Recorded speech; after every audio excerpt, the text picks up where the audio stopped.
Olá, aqui é a professora Débora e agora nós iremos resolver as questões gramaticais. Vamos lá. Terceira questão. Lê estes versos. As ondas amarguradas encostam a cabeça nas pedras do cais. Até as ondas possuem uma pedra para descansar a cabeça. Eu, na verdade, possuo todas as pedras que há no mundo, mas não descanso. Murilo Mendes. A figura de linguagem que ocorre nos versos eu, na verdade, possuo todas as pedras do mundo é: letra A, metáfora, B, pleonasmo, C, hipérbole, D, elipse ou é anáfora? Gente, nesse caso aqui, a resposta será o item C, hipérbole. Por quê? Há um exagero. Hipérbole é a figura de linguagem que representa um exagero nas expressões. Aqui, ó. Eu, na verdade, possuo todas as pedras que há no mundo. Como é que pode uma pessoa ter todas as pedras do mundo? Ou seja, é um exagero, certo? Então, só pode ser o item C, hipérbole. Mas vamos relembrar, revisar, certo? As outras figuras de linguagem que foram colocadas aí nos itens.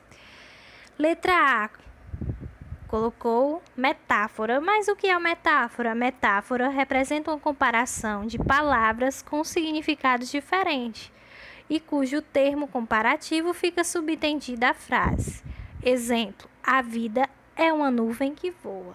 Aqui tem uma comparação entre a palavra vida e nuvem. Só que as duas têm significados diferentes, ou seja, é uma comparação imaginária, mas a gente entende que a pessoa está comparando a vida com uma nuvem, certo? Lá na questão, eu, na verdade, possuo todas as pedras que há no mundo. Tem alguma comparação aqui? Não, então não pode ser o item A, não pode ser metáfora. B, pleonasmo. Pleonasmo é o quê? Pleonasmo é a repetição da palavra ou da ideia contida nela para intensificar o significado. Exemplo: saia para fora é um pleonasmo, uma vez que o verbo sair já significa para fora. Então, voltando aqui, eu, na verdade, possuo todas as pedras no mundo, que há no mundo. Tem alguma repetição de palavra ou ideia? Não. Então, não pode ser o item B, não pode ser pleonasmo. C, hipérbole. A hipérbole consiste ao exagero intencional na expressão. Exemplo: quase morri de estudar. Como é que a pessoa pode morrer de estudar, certo? Não faz sentido isso aí.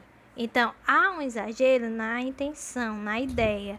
Logo aqui, eu, na verdade, possuo todas as pedras do mundo, ou seja, há um exagero, porque a pessoa não pode conter todas as pessoas ou todas as pedras do mundo. Vamos ver o item D e é D, elipse. A elipse é a omissão de uma palavra que se identifica de forma fácil. Exemplo: primeiro, ele começou a beliscar entre as refeições. Depois, a comer sanduíche entre as refeições. Agora, ele come refeições entre refeições. Nessa tirinha, qual foi a palavra que foi omitida? O pronome ele no segundo quadrinho. Depois, a comer sanduíches entre as refeições. Mas a gente entende que quem é que pode comer, nesse caso aí, pelo contexto da história? Ele. Então, mesmo que tenha a omissão, foi usado aí, no caso, a figura de linguagem elipse, a gente consegue identificar o sujeito, quem é que está praticando a ação de comer sanduíches, no caso aí. Voltando lá para a questão, tem alguma omissão aqui? Eu, na verdade, possuo todas as pedras que há no mundo. Não, não há omissão. Então, também não é elipse. É anáfora. A anáfora é a repetição de uma ou mais palavras de forma regular. Exemplo, se você sair, se você ficar, se você quiser esperar. Se você, qualquer coisa, eu estarei sempre para você. Então, essa repetição, se você, certo? Então, é uma repetição. Nesse caso aqui, tem repetição de palavras? Eu, na verdade, possuo todas as pedras do mundo. Não, não tem. Então, também não pode ser anáfora. Só pode ser hipérbole mesmo, que representa um exagero, certo? Bom, nós fizemos a revisão aqui para responder essas questões das figuras de linguagem mais conhecidas. Porém, existem outras, muito mais figuras de linguagem, certo? Então, eu peço para que vocês retomem, revisem os vídeos, certo? Que nós gravamos falando sobre esse assunto, figuras de linguagem, porque ele é muito importante, cai muito em prova, tanto de concurso como do IFCE, certo? É um assunto importante. Então, é preciso sempre estar revisando essas figuras de linguagem, certo? Então, assistam, retomem os outros vídeos para poder revisar as outras figuras de linguagem, certo? Agora vamos corrigir a questão 4. Leia com atenção o seguinte trecho do texto para responder a questão. Então, os peixes jovens já não era mais possível segurá-los. Agitavam as nadadeiras nas margens lodosas para ver se funcionavam como patas, como haviam conseguido fazer os mais dotados. A oração destacada é uma... No caso, a oração destacada aí, para ver se funcionavam como patas. Letra A, oração subordinada adverbial temporal. B, oração subordinada adverbial final. C, oração subordinada adverbial causal. D, oração subordinada adverbial proporcional. E, oração subordinada adverbial consecutiva. Para responder essa questão, você precisa recordar do conteúdo sobre orações subordinadas adverbiais, certo? Para poder saber identificar qual é o tipo de oração que tem aí, certo? Mas a resposta desse item aí, adiantando para vocês, é o item B, que é a oração subordinada adverbial final. Por quê? Quando se diz assim, para ver se funcionavam como patas, eu tenho aí a conjunção para. Logo, ela me remete, certo? O objetivo, a finalidade de algo, alguém ter feito alguma coisa com algum objetivo, com algum propósito. Nesse caso aí, vamos ver. Os peixes jovens já não era mais possível segurá-los. Agitavam as nadadeiras nas margens lodosas para ver se funcionavam como patas. Então, se os peixes agitavam as nadadeiras, com qual objetivo? Com qual finalidade? Com qual propósito? Para ver se funcionavam como patas. Então, só pode ser oração subordinada adverbial final, porque essa oração em destaque é uma finalidade, é um propósito dos peixes mexerem, agitarem as nadadeiras, certo? Mas vamos recordar as outras orações subordinadas adverbiais, certo? Elas são divididas em 9 tipos, certo? Podem ser classificadas em oração subordinada adverbial causal, exprime causa. Exemplo, não vou trabalhar hoje porque vou ao médico. Porque vou ao médico é a causa da pessoa não ter ido trabalhar, certo? Ela estava doente e tinha que ir ao médico. Por isso que ela não foi trabalhar. Oração subordinada adverbial comparativa estabelece uma comparação entre a oração principal e a oração subordinada. Meu pai age como agia meu avô. No caso aqui, está comparando a ação do pai com o avô, certo? Próximo, oração subordinada adverbial concessiva indica uma permissão, uma concessão entre as orações. É aquela que é um obstáculo, mas só que mesmo assim a oração principal vai acontecer. Exemplo, embora seja de risco, concordo com a realização do negócio.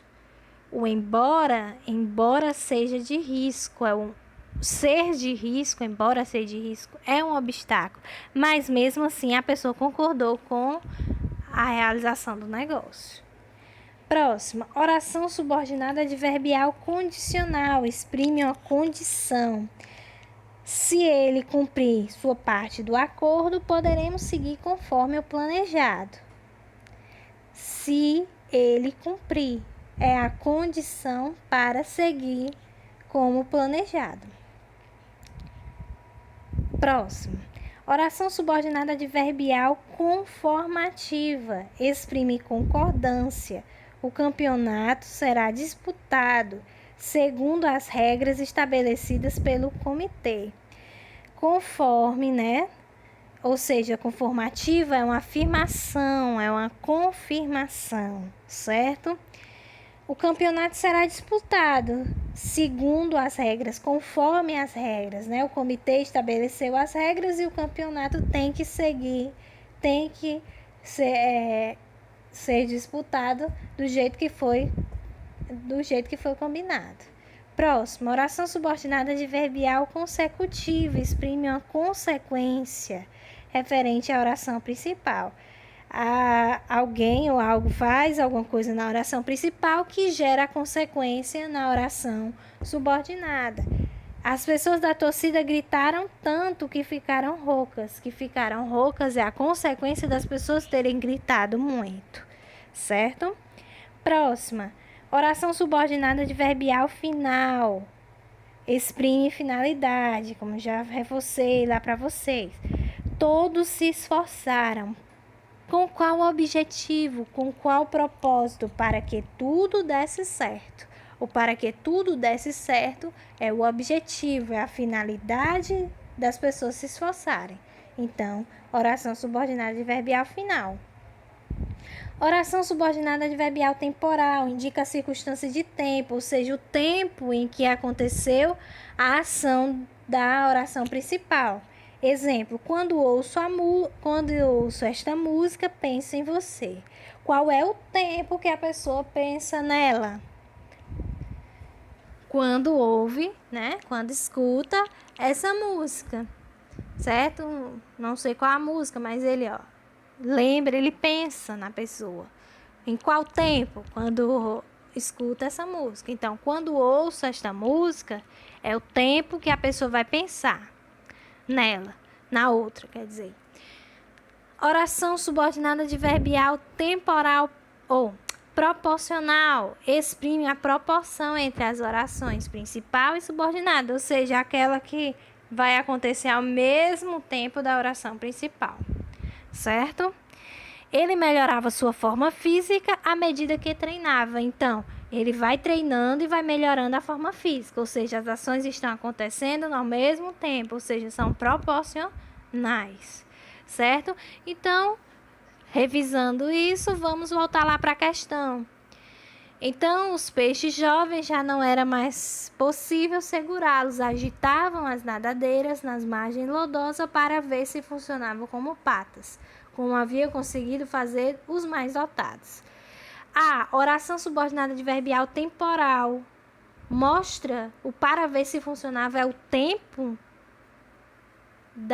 deles agitarem as nadadeiras? Não. Então, não é o item A. C. Oração subordinada adverbial causal para ver se funcionavam como patas é uma causa para eles estarem agitando as nadadeiras? Não, também não é a causa, certo? Eles agitam as nadadeiras porque tem esse movimento mesmo para poder conseguir nadar, certo? D. Oração subordinada adverbial proporcional. Eles agitam as nadadeiras ao mesmo tempo que as patas? ao mesmo tempo, não, também não tem a ver, certo? Oração subordinada adverbial consecutiva é a consequência, eles agitam as nadadeiras, em consequência, funcionam as patas? Não, também não é assim. Então, por isso que só pode ser o item B, que é a oração subordinada adverbial final. Para ver se funcionavam as patas, é o objetivo, a finalidade dos peixes agitarem as nadadeiras, certo? Aqui a gente fez a revisão das orações subordinadas adverbiais, certo? Então, eu peço que vocês retomem aos vídeos, certo? Das explicações sobre frase, período simples, período composto, orações coordenadas, orações subordinadas, certo? Para poder relembrar desse conteúdo que é tão importante, que também cai muito em concurso e em provas, certo? Então, por hoje é só. Muito obrigada e até a próxima.